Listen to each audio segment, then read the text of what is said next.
Bismillah, alhamdulillah, wassalatu wassalamu ala rasulillah wa ala alihi wa sahbihi wa mawalah wa la hawla wa la quwwata illa billah, amma ba'du. Faqala ta'ala fil Qur'anil Karim, a'udzu billahi minasyaitonir rajim, bismillahirrahmanirrahim. Wa ma khalaqtul jinna wal insa illa liya'budun. Shadaqallahul azim. Alhamdulillah, ibu-ibu, sore hari ini kita masih istiqomah melaksanakan pengajian rutin setiap hari Kamis.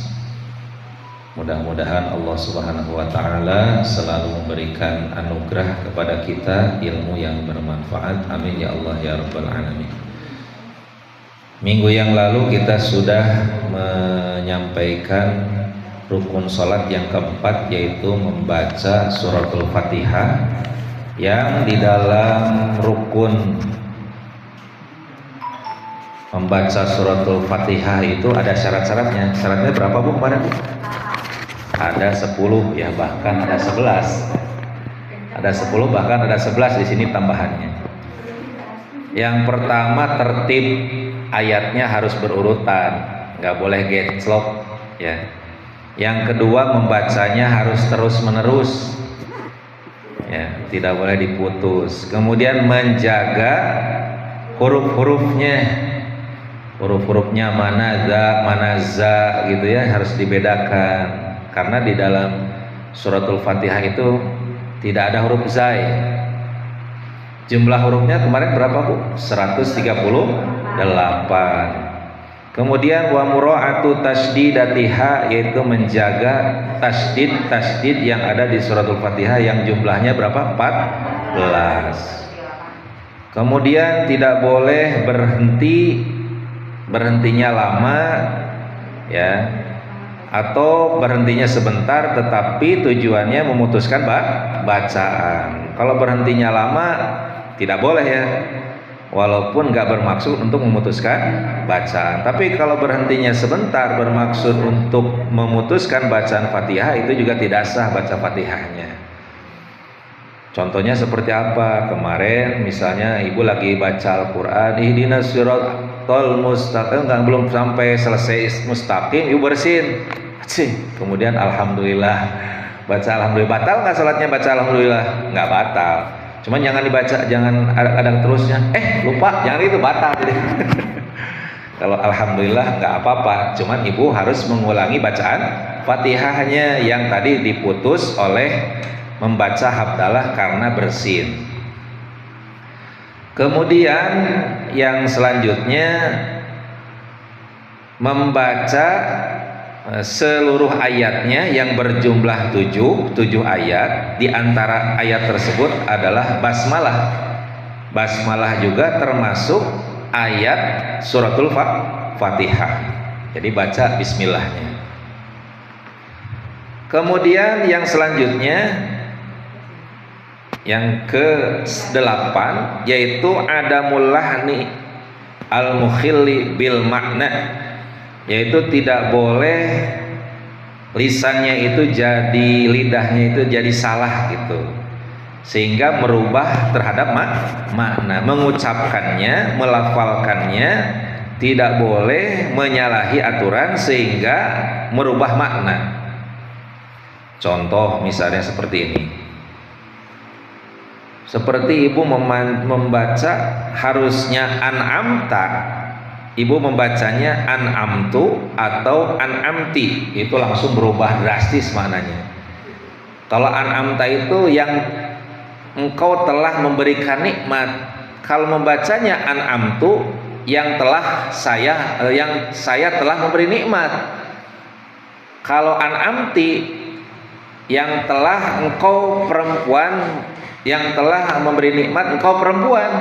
Kalau ti ya, makanya kalau kunti itu Bu, kunti itu nggak ada laki-laki, kunti itu perempuan karena ti. Wa huma hum hiya huma hunna anta antuma antum anti, tuh kan, anti itu perempuan, anti antuma antunna ana nahnu. Jadi kalau kunti itu nggak akan terjadi laki-laki, itu pasti perempuan.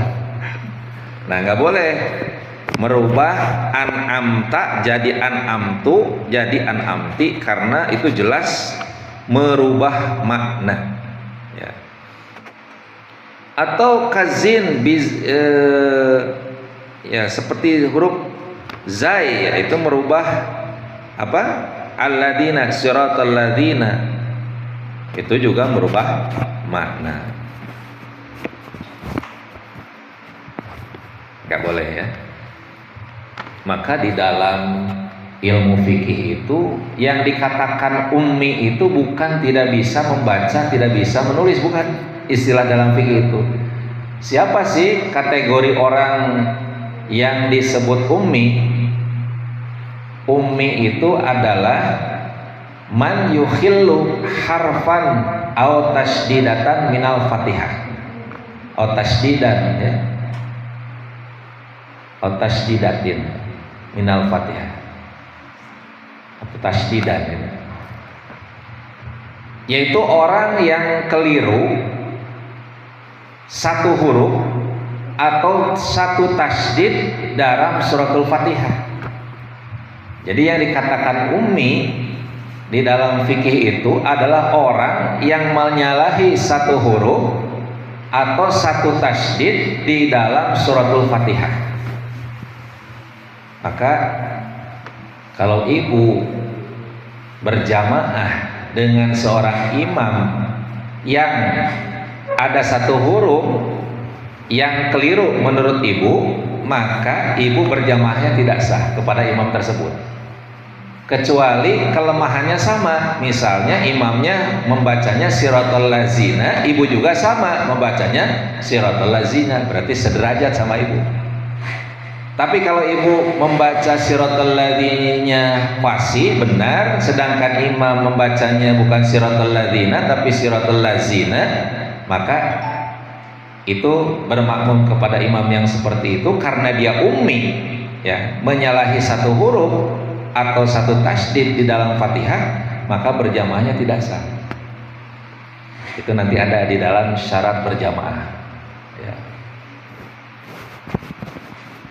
Maka menjadi imam itu tanggung jawabnya besar, bukan hanya lagam, bukan, ya, tetapi pelafalan suratul Fatihah itu harus benar-benar keluar dari huruf, dari haknya huruf, haknya keluarnya huruf gitu.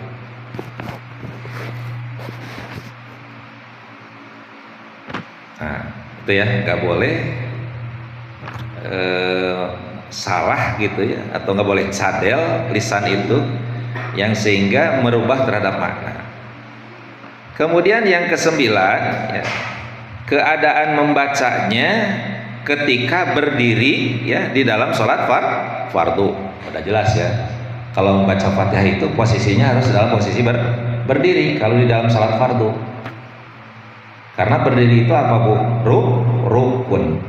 Rukun sholat. Jadi membaca Fatihahnya harus dalam keadaan berdiri, kecuali ya orang yang tidak bisa berdiri. Ini kan kecuali orang yang tidak bisa berdiri karena sakit misalnya. Nah, itu yang ke-9. Yang ke-10, nah ini jangan sampai ketinggalan, yaitu orang yang membacanya harus memperdengarkan bacaannya terhadap dirinya, sehingga huruf-huruf yang dibaca oleh lisannya itu terdengar oleh dirinya sendiri. Jangan sampai cuman punya apa? Cuman ngabetem aja, kalau istilah bahasa Sunda tuh, dalam hati. Nggak sah, Bu, bacaan Fatihah mulutnya nggak mengucapkan, melafazkan. Jadi bacanya gitu ya, Bismillah, Alhamdulillah. Jadi kedengaran sama diri kita. Jangan sampai sepi. Karena Fatihah ini termasuk rukun qauli. Rukun qauli itu syaratnya ketika membaca harus terdengar oleh telinga kita sendiri. Kalau ibu sedang sholat sendiri, suaranya terdengarlah gitu oleh kita sendiri. Jadi bukan berarti harus terdengar oleh orang-orang, jangan, Bu. Mengganggu, terdengar oleh kita sendiri. Kalau ibu sedang sholat sendiri, oh sekian kadar membaca yang terdengar. Ya kan, kalau bisik-bisik juga kan kedengaran sama kita. Yang penting mulutnya ada gerakan membaca. Semua itu bukan hanya Fatihah, membaca takbiratul ihram, membaca suratul Fatihah, kemudian membaca tasyahud, kemudian membaca sholawat, kemudian membaca salam. Itu semuanya kan rukun qauli, wajib terdengar bacaannya oleh telinga kita sendiri. Ya. Kemudian yang ke-11, ada nomor 11 ya di sini tambahannya, yaitu tidak boleh menyela-nyela bacaan Fatihah dengan dzikir yang lain. Ya.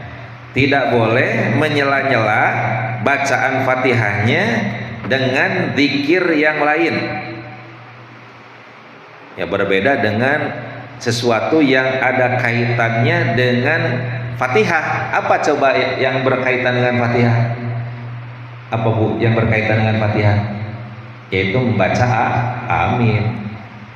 Membaca amin itu berkaitan dengan membaca suratul Fatihah. Ya, kata minihi liqiraati imamihi gitu. Ya, mengamininnya si makmum karena bacaan Fatihahnya si imam. Nah, gitu. Di syarat Fatihah itu ada 11 ya. Coba Bu kita praktekkan Bu Fatihahnya Bu. Sunat gak membaca ta'awud ketika membaca suratul Fatihah? Sunnah. Sunnahnya di awal aja atau di seluruh rakaat? Di seluruh rakaat. Ya. Jadi sunnah membaca ta'awud ketika mau membaca Fatihah di dalam mazhab Imam Syafi'i sunat di setiap rakaat membaca ta'awud. Tapi kalau enggak juga kan namanya juga sunnah, langsung bismillahirrahmanirrahim juga enggak apa-apa. Ya. Nah, supaya kita bisa menyimpulkan bahwa sesuatu di luar rukun itu berarti sunnah, bisa yang lain gitu. Ya, pokoknya selain rukun berarti selain yang wajib.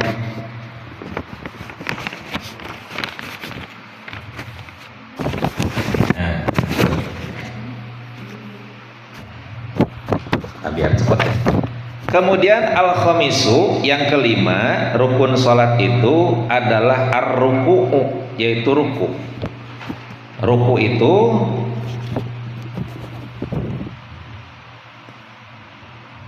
paling sedikitnya yaitu bagi orang yang berdiri yaitu dia turun ya. Ya, seukuran sampainya 2 telapak tangan yang normal ya, sampai kepada 2 lututnya secara yakin, yaitu dengan bagian dalam telapak tangan. Tapi di dalam kesempurnaannya ada 4. Nah, ini rukun nih. Wa akmaluhu arba'atu asya'a. Yang paling sempurna di dalam ruku itu ada 4 perkara. Yang pertama yaitu taswiyatu dhahrihi wa unukihi wa ra'sihi bihaitsu tasiru kalauhin wahidin min nuhasin la i'wajin fih. Bahasanya gitu. Jadi meratakan punggung, kemudian punduk apa bahu ya, bahunya, kemudian meratakan kepalanya itu dengan sekira-kira seperti selembar papan. Maksudnya berarti apa tuh? Lurus. Ya. Jadi nggak boleh gini, punggungnya lurus tapi kepalanya bengkok. Biasanya anak-anak itu. Atau bapak-bapak juga ada yang gitu ya, kepalanya ke atas gitu ya. Nah, pokoknya kepala, bahu, dan pundak, punggung itu rata semuanya. Ini kesempurnaan ya, kesempurnaan di dalam ruku. Nanti dipraktekkan. Yang kedua ya, nasbu rukbataihi, yaitu menegakkan kedua lututnya. Lututnya jangan dibengkokin, Bu. Rata aja. Tegak lurus berarti kan? Nyiku.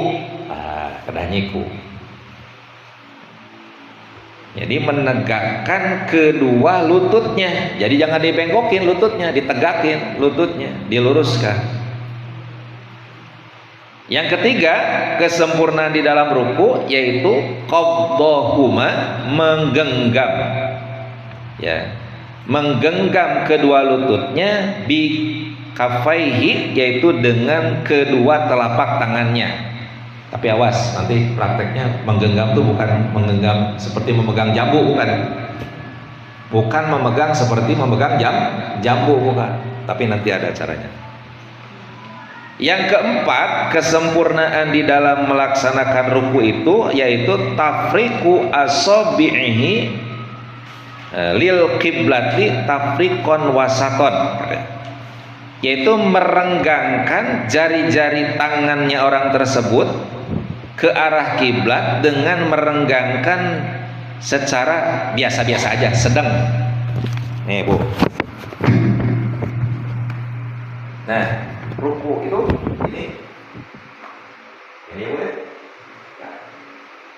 Ini lurus ya Bu saya, Bu. Bisa Bu ya. Nah, maksudnya tangan direnggangkan gini. Jadi jangan gini. Tapi agak direnggangkan sedikit gini. Tangannya agak direnggangkan. Jangan gini, kayak anak saya tuh masih nanti malam ngaji kan dikasih tahu. Jangan gini. Ada yang gini kan? Ada. Iya, biasa nengok gitu. Nah, gini aja. Jadi ketika takbiratul ihram tangannya gini juga sama. Jadi renggang, jangan gini, jangan rapat gini, tapi agak direnggangkan sedikit. Semua keadaannya seperti ini. Ketika duduk di antara sujud, tangannya agak renggang gini. Jari-jarinya maksudnya, jari-jarinya.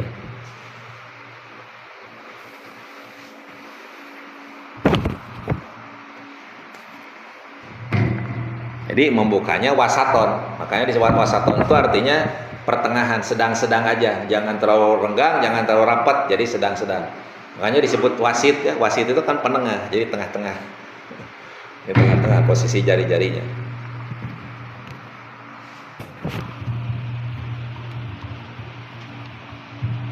Nah, kemudian wa'lam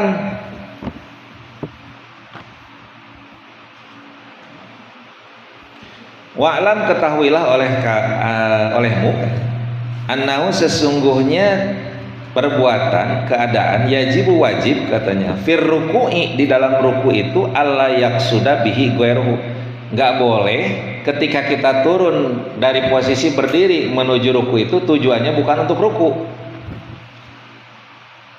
Entong disakaliankeun, misalnya ibu teh nuju atel sampai anteh itu ya disakantenankeun nya posisi bade ruku teh sakantenan ngagaro anu atel henteu sah Bu teu kenging gitu. Jadi tidak boleh ada niat lain ketika posisi dari berdiri menuju ruku itu niat selain ruku, harus benar-benar niatnya ruku. Ari tos ruku ngagaro mah teu sawi pan tadi niatna ruku. Cuman jangan disekaliankeun.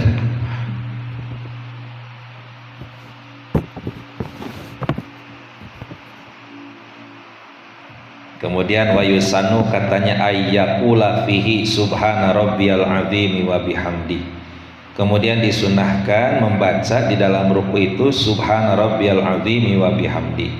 Wa aqalluhu marratan, paling sedikit satu kali, wal iktisaru 'alaiha khilaful aula, tetapi mengurangi bacaan yang tadi itu menyalahi keutamaan. Misalnya ibu baca subhanallah aja.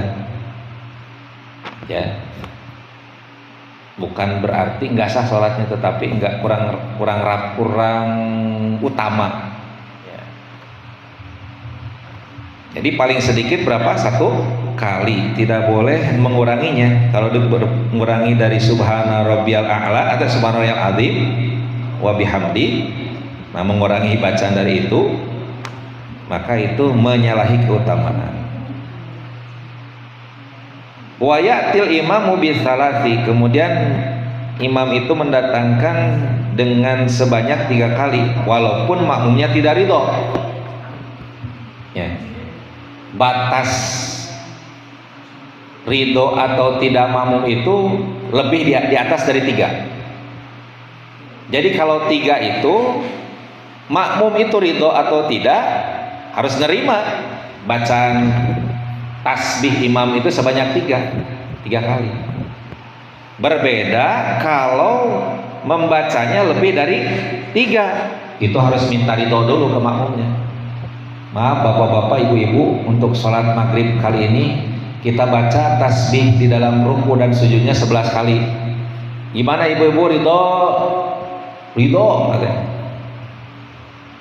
Tama nyari wasna ruku. Imam oge kedah naon? Kedah peka terhadap makmum. Makmum itu umumnya gimana, Bu? Makmum itu umumnya apa? Pengen cepat, ringkas. Kecuali di pesantren, Bu. Kalau di pesantren mah wayahna we. Mau tidak? Mau. Sekarang harus bangun jam 3, enggak mau bangun jam 3, wayahna dihukum. Kalau di komplek, kalau misalnya enggak 11, ya udah ibu nggak usah sholat berjamaah di Masjid Abu Bakar, nggak ada aturan gitu. Berarti imamnya yang harus bijaksana. Kenapa? Karena membaca tasbih ketika ruku itu boleh 1, boleh 3, boleh 5, boleh 7, boleh 9, boleh 11. Ya Bu ya. Jadi kalau ibu sholat sunat di rumah, bacanya tasbihnya dibanyakin Bu, bahkan nanti ada tambahannya karena ruku sujud itu rukun tawil itu rukun panjang, jadi boleh memanjangkan di situ.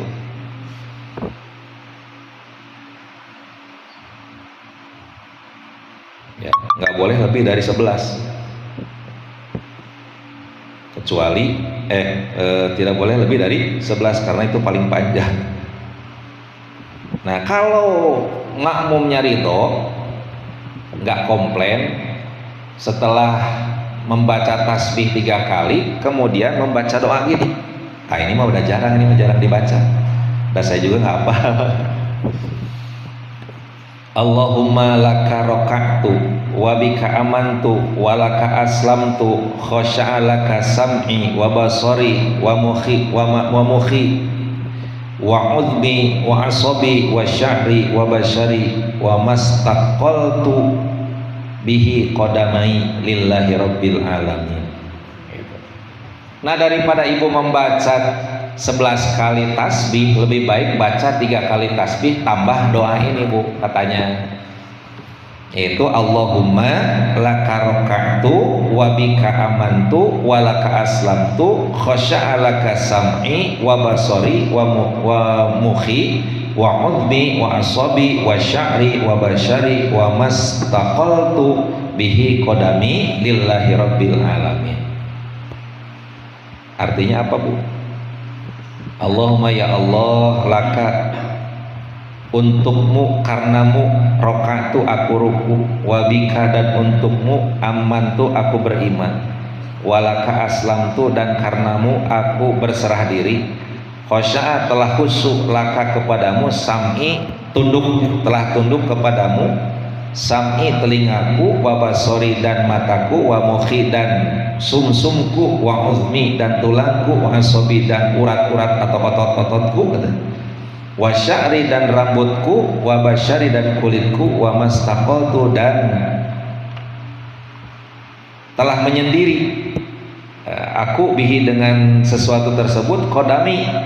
Tadi kan disebutkan itu bagian atas semua tuh, telinga, mata, ya. Kalau ini kedua telapak kaki, lillahi rabbil alamin, ya, karena Allah yang mengurus seluruh alam.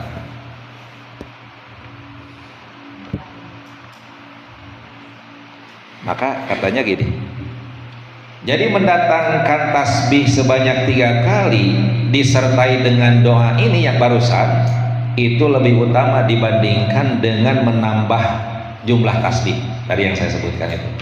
Daripada ibu membaca 11 kali lebih baik membaca 3 kali kemudian baca doa yang tadi. Ibu mau dicoba Bu? Insya Allah nanti saya tulis ya Bu ya, supaya nyerap Bu, nyerap karena cangkelna. Ya, subhanallah, kita ini banyak garapannya Bu ya. Jadi kata Rasulullah, hiburan Rasulullah itu cuma 3. Apa hiburannya Rasulullah itu? Yang pertama berasik-asik dengan sholat. Yang kedua apa? Wangi-wangian. Kemudian menyayangi perempuan dalam makna positif, ya bukan negatif. Itu Rasulullah itu. Hiburannya sholat sehingga menjadi qurrata ain, qurrata ayun gitu. Jadi hiburan. Boleh nggak baca yang lain di dalam ruku selain subhana rabbiyal azim wa bihamdi? Boleh nggak? Boleh Ibu. Ya, bacanya yang seperti apa? Jangan dipertentangkan karena ini bukan rukun. Ini kan sunnah, sunnahnya sunnah ayat. Bacanya boleh dengan bacaan apa? Subhanakallahumma rabbana wa bihamdika Allahumma firli. Ibu suka baca yang mana Bu? Bu biasa yang mana Bu? Yang gampang ya. Subhanakallahumma rabbana wa bihamdika Allahumma firli. Itu.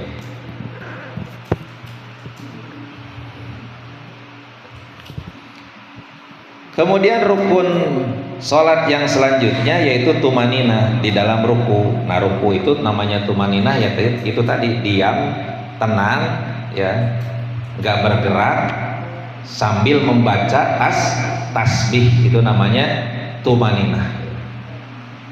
Jangan seperti apa ayam matukin beras gitu. Cepet banget tuh, jangan seperti itu. Kalau sujud seperti itu ya. Ruku juga sama, jangan. Ya, tumanina.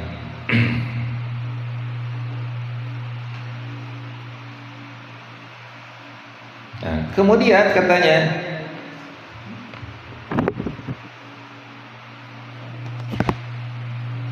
yang ketujuh, oh sorry, yang berarti yang ketujuh ya.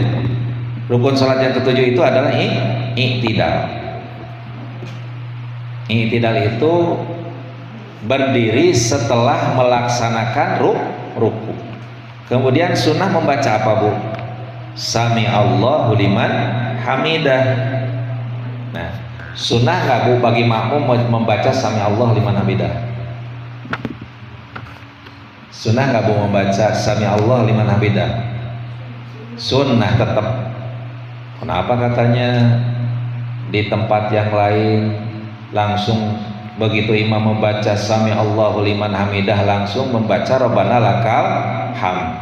Di dalam mazhab Imam Syafi'i baik imam ataupun makmum sunnah membaca Sami Allahu liman hamidah. Tetap sunnah membaca Sami Allahu liman hamidah.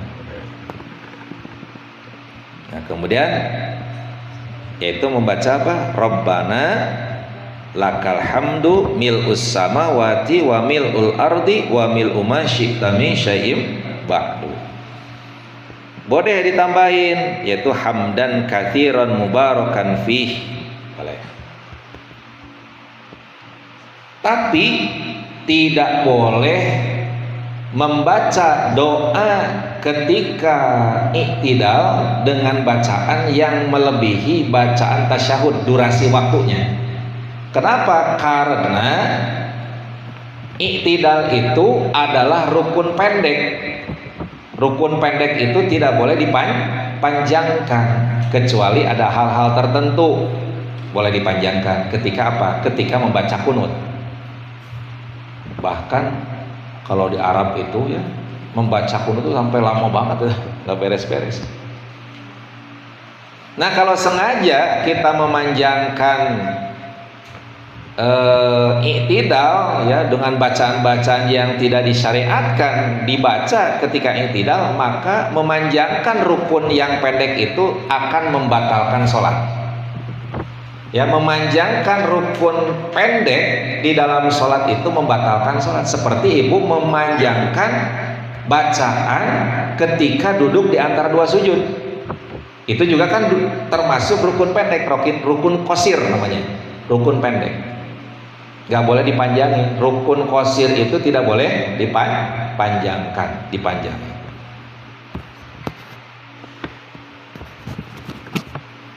Nah, gitu ya. Kemudian yang ke-8 yaitu tumaninah di dalam i'tidal. Sampai di sini dicontohkan katanya. Walau sajada tsumma syakka hal tamma i'tidaluhu aula, katanya. Bagaimana kalau orang sujud tetapi dia ragu apakah tadi dia i'tidalnya itu sempurna atau tidak? Apakah tadi i'tidalnya tumaninah atau tidak? Maka katanya dia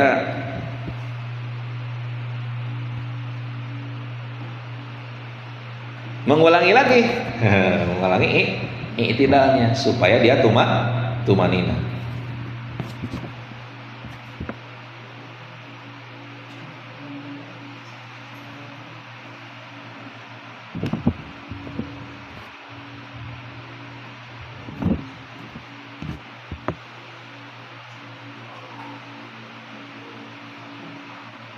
Kemudian sujud.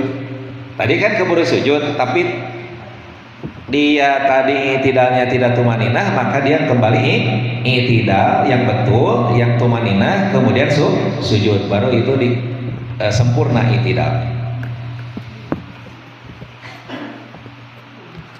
Kemudian yang ke-9 yaitu sujud sebanyak 2 kali di setiap rakaat sambil membaca doa di dalamnya, yaitu subhana rabbiyal a'la wa bihamdihi. Ya, subhana rabbiyal a'la wa bihamdihi. Maka telah datang dari Utbah dari Amir, sesungguhnya beliau berkata ketika diturunkan ayat fasabbih bismi rabbikal azim, qala sallallahu alaihi wasallam, maka bersabda Nabi kita Muhammad sallallahu alaihi wasallam, ij'aluha fi ruku'ikum, jadikanlah olehmu tasbih tersebut di dalam bacaan ruku kalian. Jadi membaca subhana rabbiyal azim itu dalilnya yaitu ketika turunnya ayat fasabbih bismi rabbikal azim, itu dalilnya. Kemudian walam manuzilat sabbihisma rabbikal a'la, ketika diturunkan ayat surah al-a'la yaitu sabbihisma rabbikal a'la, kemudian qala bersabda Nabi kita ij'aluha fi sujudikum, jadikanlah ayat tersebut, tasbih tersebut di dalam sujud kalian. Jadi dalilnya itu membaca subhana rabbiyal azim berdasarkan ayat suci Al-Quran di dalam surat apa itu, Bu? Fasabbih bismi rabbikal azim, itu di dalam ruku. Kalau subhana rabbiyal a'la itu berdasarkan ayat Al-Quran sabbihisma rabbikal a'la. Ini perintah Rasulullah. Subhana rabbiyal azim, subhana rabbiyal a'la. Sama seperti yang tadi, membaca tasbih ketika sujud itu boleh 1 kali, ya, paling sempurnanya 3 kali, kemudian 5, kemudian 7, kemudian 9, kemudian 11.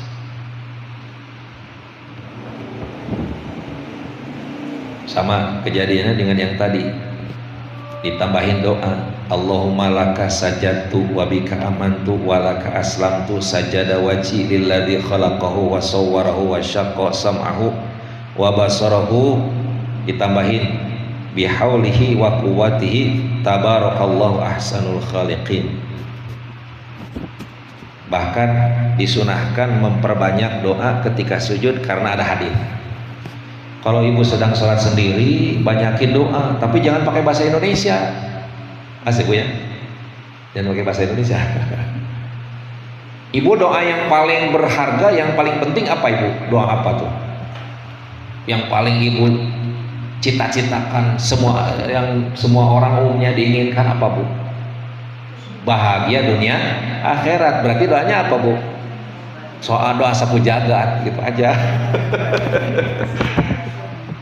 Saya jadi ada cerita gini, ada orang Banten mimpi guru saya datang aja ke pesantren, ceritanya mau minta doa gitu.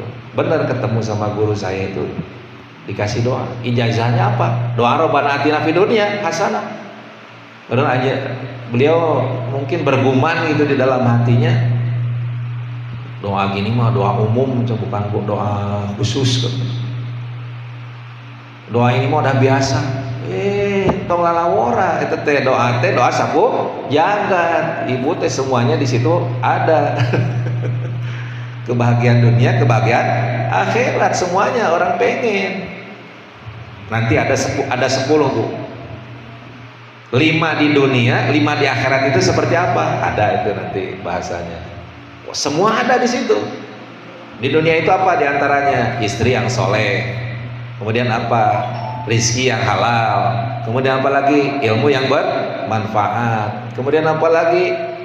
Ya, rizkinya nggak jauh gitu dari tempat tinggalnya. Di antaranya itu ya, dunia hasanah itu. Dunia hasanah fi dunia itu. Nah, ada hadis Rasulullah Shallallahu Alaihi Wasallam bersabda, karena sunnah ya memanjangkan atau memperbanyak doa ketika sujud, Rasulullah Shallallahu Alaihi Wasallam di dalam hadis Muslim bersabda, aqrabuma yakunul abdu mir rabbihi ay rahmatihi wa afihi wa huwa sajidun fa aktsirud du'a gitu. Sedekat-dekatnya sesuatu antara seorang hamba dengan Tuhannya, yaitu maksudnya rahmat Allah dan pengampunan Allah, wa huwa sajidun, yaitu ketika dia dalam keadaan sujud. Maka fa'aktsirud du'a, perbanyaklah doa ketika kita sedang sujud. Apakah sujud yang terakhir? Boleh. Ataukah di setiap sujud? Bagus. Kan tadi kan ada doanya tuh yang tadi. Berarti di setiap sujud. Tapi kalau belum bisa mah ya udahlah, yang terakhir aja.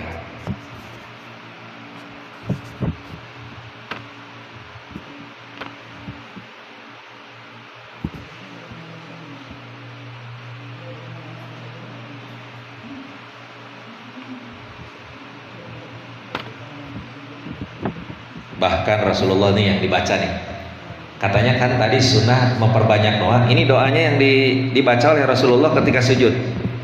Nih seperti ini. Allahumma gfirli, ya Allah ya Rabbi. Allahumma gfirli dhanbi kullihi daqqihi wa jallihi awwalihi wa akhirihi wa alaniyatihi wa sirrihi. Subhanallah. Ini Rasulullah yang dijamin oleh Allah ya bersih dari dosa. Doanya seperti ini ketika sujud. Allahumma ya Allah, kata Rasulullah nih, Ighfirli, semoga engkau mengampuniku, dan bidosaku kullihi seluruhnya, dakihi yang kecil, wajalihi yang besar, awalihi di awalnya, wa akhirihi dan di akhirnya, wa ala niyatihi dan ketika terang-terangan, wa sirrihi dan ketika sembunyi-sembunyi. Rasulullah tuh doanya gitu ya. Subhanallah. Ini Rasulullah gini doa ketika sujudnya. Dari ngaku salah mah jadi baik apa jadi nggak baik Bu? Jadi baik ya Bu ya.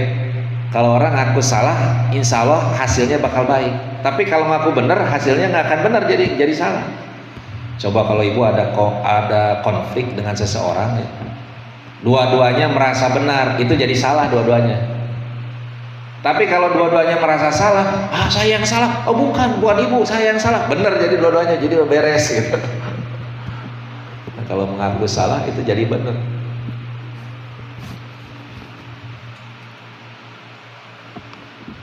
Kemudian katanya sunnah ya membuka mata ketika sujud, jangan sambil merepu. Ya Bu ya. Jangan sambil terpejam matanya ketika sujud, matanya jangan ditutup tapi dibuka. Kalau bagi laki-laki, ya nih, ini jarang. Kalau lagi sujud, perutnya digimanain Bu? Ditahan, dikemplengkeun gitu. Begini. Ini kelihatan kan gendut Bu? Begini, kempleng. Kalau perempuan mah ditekan perutnya. Ketika ruku ditekan perutnya, agak digeden kayak ngeden gitu. Bukan ditekan kalau perempuan mah. Kalau laki-laki dikemplengkeun. Ya, kalau perempuan mah agak dinaturalkan aja, dikebawahin gitu. Dibebasin. Ya, dibebasin. Kalau laki-laki ditarik agak gitu. Nah, ya kempesin. Hikmahnya wah banyak mungkin ya. Nah, itu sunnah. Jadi jangan dipejamkan matanya. Ada yang bertanya gini, Pak, gimana kalau sholat itu dipejamkan, bagus mana dipejamkan atau dibuka matanya? Tergantung kondisi. Kalau dengan terpejam bapak atau ibu menjadi khusyuk, bagus terpejam.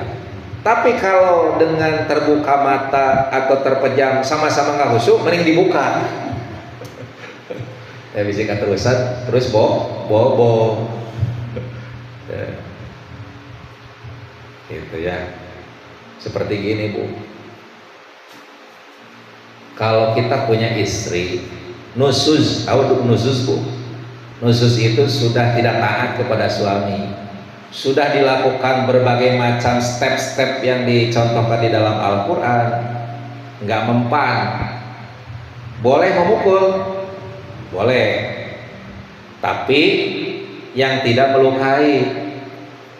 Berarti areanya bukan area muka, nggak boleh. Memukul area muka itu nggak boleh, yaitu area bawah, area kaki, area bawah. Wajib nggak memukulnya? Nggak wajib. Kalau suami bisa memperkirakan dipukul atau tidak, nggak ada pengaruhnya, lebih baik nggak usah. Tapi kalau dengan dipukul ada pengaruhnya, boleh memukul. Si istri abdi mah mau rada di kerasan teh nurut di sana teh. Nah, boleh lakukan. Tapi janganlah. Tapi yang paling efektif mah Bu, memukul istri itu dengan lembaran merah Bu. Plak. Itu efektif. Tapi kalau ke anak kita, memukul itu harus beda dengan kepada istri. Kenapa? Karena ada efek kalau ke anak itu. Kalau istri mah kan sudah dewasa, namanya juga udah dewasa, kan beda dengan anak. Tapi kalau kepada anak ketika usia sudah berapa? 10 tahun belum melaksanakan sholat, maka harus orang tuanya memukul. Pelajar mendidik, namanya juga mendidik. Tujuannya kan mendidik. Beda Bu, kalau memukul mendidik dengan memukul memuaskan hawa nafsu. Contohnya yang memuaskan hawa nafsu seperti apa? Sampai meninggal, sampai patah tulangnya, berarti memukulnya nafsu, bukan mendidik.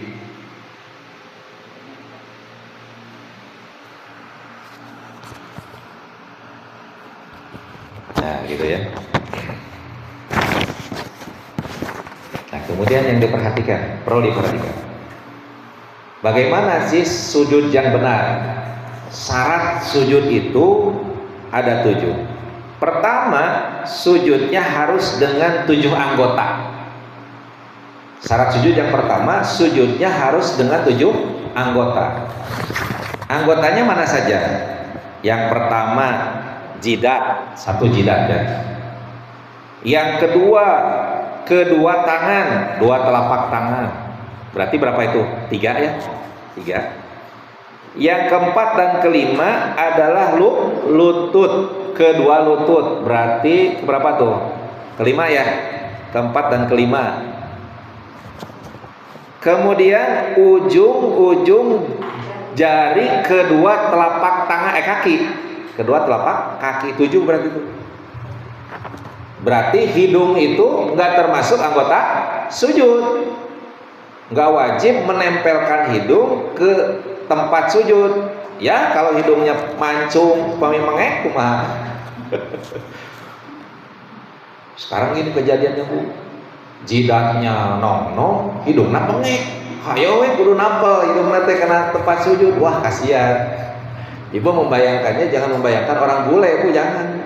Orang bule makan mancung gitu ya. Hari orang makan domestik, ya, domestik. Ya, bukan domestik, turis itu mah turis kan, turis asing, ini mah turis domestik. Domestik. Kalau mana? Ya, yang pertama sujudnya harus dengan 7 anggota: jidat, kedua telapak tangan, kemudian kedua lutut, kemudian kedua ujung-ujung jari kaki. Ya. Nah, soalnya kejadian ada yang sujud gini. Ini kakinya gini. Nah, ini kakinya gini, harusnya gini. Ya, banyak Bu ya. Awas itu diperhatikan. Suami ibu, siapa ibu gitu ya.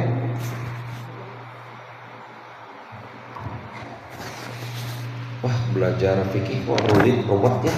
Enggak ruwet sih, enggak. Enggak rumit, enggak. Pertama, sujudnya harus dengan 7 anggota. Kemudian yang kedua, ya, posisi jidatnya, dahinya harus terbuka, jangan tertutup. Dahinya itu harus semuanya atau sebagian aja cukup? Sebagian juga cukup Bu, nggak usah semua jidatnya ditempelin harus kena, enggak. Ya, pokoknya ada bagian jidat yang nempel di tempat sujud. Ya, jidatnya harus terbuka. Kemudian memberatkan kepalanya, syarat yang ketiga. Ketika sujud itu memberatkan kepalanya, bukan memberatkan seluruh badannya, jangan Bu. Makanya sering banyak yang hitam banget itu karena beban badannya itu diberatkan ke kepala. Jadi yang diberatkan itu seberatnya ke kepala, bukan seberatnya badan. Berat itu, pusing itu. Ya, seberatnya ke kepala, bukan seberatnya badan.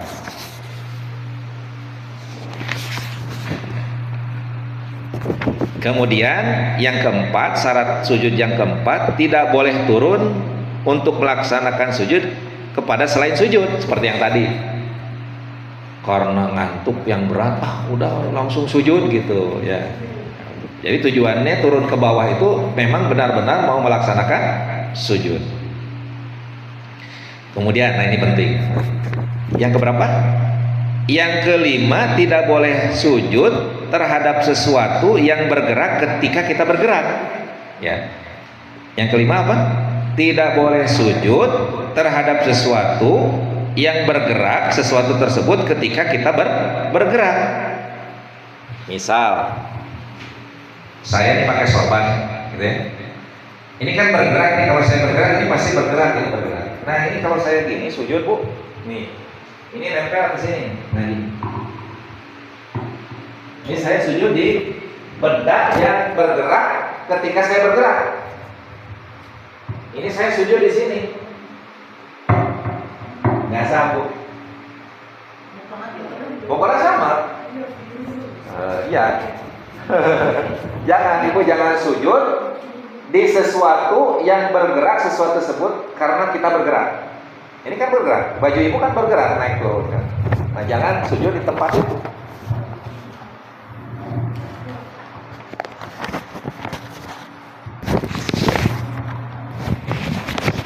Bahkan ada yang disengaja, jangan.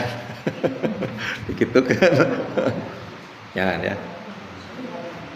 Kalau tempat sajadah, kalau sajadah bergerakkah dengan kita bergerak? Enggak kan. Jadi sah kalau sujud di sajadah mah. Yang enggak sah itu sujud terhadap sesuatu yang bergerak ketika kita bergerak. Berarti sorban, kemudian mukena ya, atau baju, bahkan mungkin baju juga.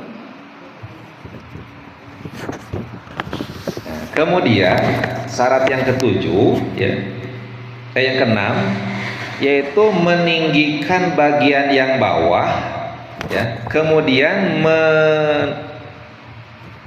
meninggikan bagian yang bawah, membawahkan bagian yang di atas. Ya jelas ya, kan berarti kepala di bawah, pantat ke atas. Cuma ulah sapertos gogog nagog, anjing yang seperti gogog gitu, seperti anjing gitu, jangan. Jadi diangkat bagian bawahnya, bagian pantatnya, kemudian membawahkan posisi kepala.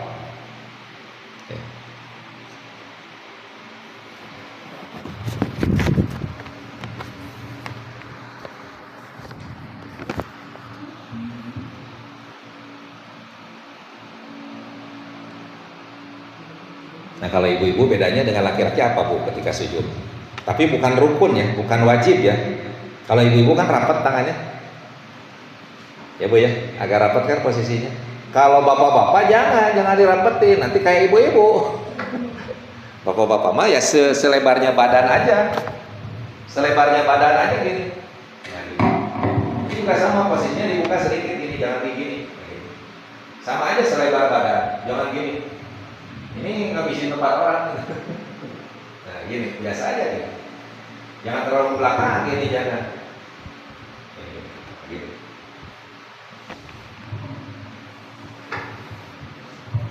Terus mana yang pertama kali turun? Coba, Bu. Yang pertama kali turun apa urutannya? Kaki dulu kan, jari-jari kaki dulu kan. Kemudian apa lagi? Lutut kan. Udah lutut apa? Tangan ya, Bu ya, baru jidat. Soalnya ada yang melakukan langsung jungkir. Ya, karena berdasarkan tekstual terhadap sebuah hadis bahwa saya diperintahkan sujud dengan 7 anggota, yaitu dengan jidat dulu. Jadi jidat dulu, wah bahaya. Jadi jari-jari kaki bagian dalam, kemudian 2 lutut, kemudian tangan ya, kemudian waf'an. Jadi rukun sholat yang ke-11 itu adalah duduk di antara 2 sujud sambil membaca Rabbighfirli warhamni wajburni warfa'ni warzuqni wahdini wa'afini wa'fa'ni. Artinya nih, Bu, semua yang kita inginkan semuanya ada di sini. Rabbighfirli, ya Allah Tuhanku ampunilah aku, ustur ma waqa'a min dzunubi wa ma sabaqa minha wa ma sayaqa'u minha. Ya Allah, tutuplah dosa yang telah terjadi dari dosa-dosaku dan sesuatu yang akan datang, yang akan terjadi dari dosa tersebut. Maknanya Rabbighfirli. Jadi dosa yang telah terjadi dihapus oleh Allah, dan yang akan datang juga semoga diampuni oleh Allah. Maknanya gitu. Warhamni, ya Allah sayangilah aku, rahmatan wasi'atan, yaitu dengan kasih sayang yang sangat luas. Ya. Wajburni, ya Allah agnini, maknanya kayakan aku. Wajburni itu maknanya di sini kayakan aku. Wa'atini, dan berilah aku malan kathiron, yaitu harta yang banyak, katanya. Artinya gitu. Wajburni itu ya Allah berikanlah aku harta yang banyak. Warfa'ni, ya Allah angkatlah aku fid dunya wal akhirah, angkat derajatku di dunia dan di akhirat. Warzuqni, ya Allah berikan aku rizki, rizqon wasi'an, yaitu rizki yang luas. Kemudian wahdini, ya Allah berikanlah hidayah kepadaku lisolihil a'mali, supaya bisa melakukan amal soleh. Wa'afini, kemudian ya Allah salimni, selamatkanlah aku min balayad dunya wal akhirah, dari balai-balai dunia dan akhirat. Wa'fu anni, umhu dunubi, ya Allah semoga engkau menghapus dosa-dosaku. Mananya wa'fu anni itu semoga Allah menghapus dosa-dosaku. Gitu. Nah, duduk di antara dua sujud itu termasuk rukun panjang apa rukun pendek, Bu? Rukun pendek ya, maka nggak boleh memanjangkan rukun pendek. Nah, ini kalau memanjangkan rukun pendek, sholatnya jadi batal. Batasannya apa? Yaitu membaca tasyahud. Membaca tasyahud yang paling pendek itu kalau perkiraan waktunya ketika dibaca memanjangkan seukuran itu, diduduk di antara dua sujud, maka sholatnya batal.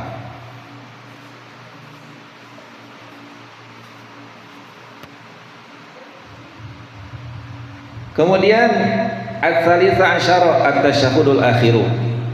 Yang ke-13 yaitu membaca tasyahud akhir. Awas Bu, bukan tasyahud awal itu enggak wajib, bukan rukun. Jadi yang rukun itu tasyahud akhir. Bacaannya mau yang panjang atau yang pendek boleh. Kalau yang panjang tasdidnya 21, kalau yang pendek tasjidnya cuma 16. At-tahiyyatul mubarak. Sama-sama Bu. At-tahiyyatul mubarakatus shalawatut thayyibatu lillah. Assalamu alayka ayyuhan nabiyyu wa rahmatullahi wa barakatuh. Assalamu alayna wa ala ibadillahis shalihin. Asyhadu an la ilaha illallah wa asyhadu anna muhammadar rasulullah. Nah, itu bacaan tasyahud namanya. Kalau yang pendeknya at-tahiyyatu lillah, salamun alaika ayyuhan nabiyyu wa rahmatullahi wa barakatuh. Terus salamun alaina wa ala ibadillahis shalihin. Asyhadu an la ilaha illallah wa anna muhammadar rasulullah. Bacaan yang pendeknya. Coba Bu ulangi lagi Bu, barangkali keliru tadi. At-tahiyyatu lillah, salamun alaika ayyuhan nabiyyu wa rahmatullahi wa barakatuh. Salamun alaina wa ala ibadillahis shalihin. Asyhadu an la ilaha illallah wa anna muhammadar rasulullah. Ya, boleh baca gitu.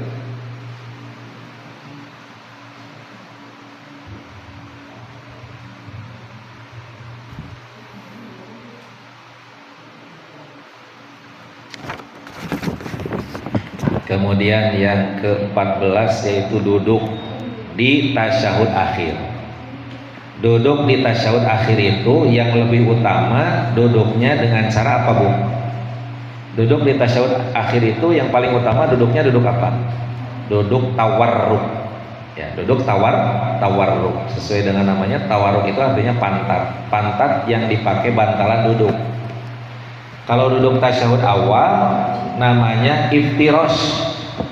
Jadi kaki yang dipakai bantalan duduk. Ya, kaki yang menjadi bantalan duduk.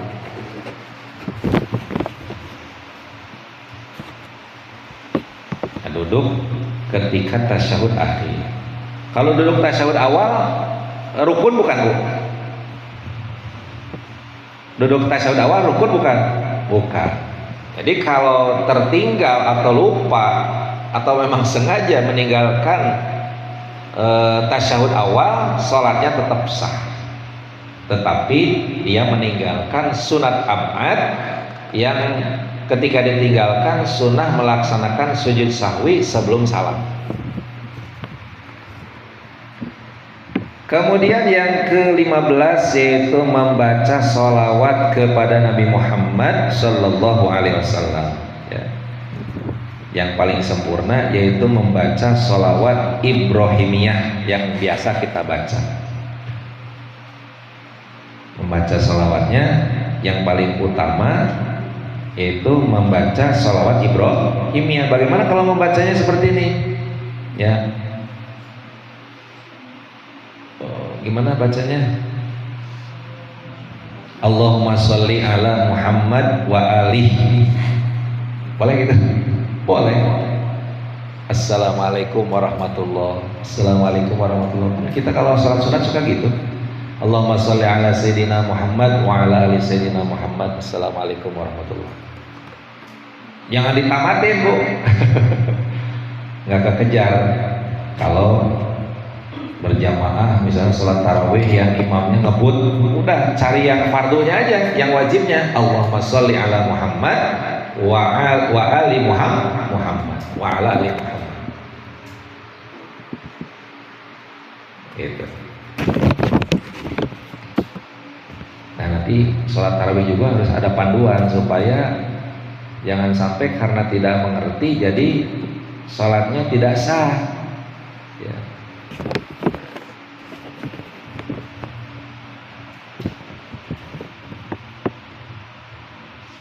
Nah, kemudian yang ke-16 yaitu membaca salam.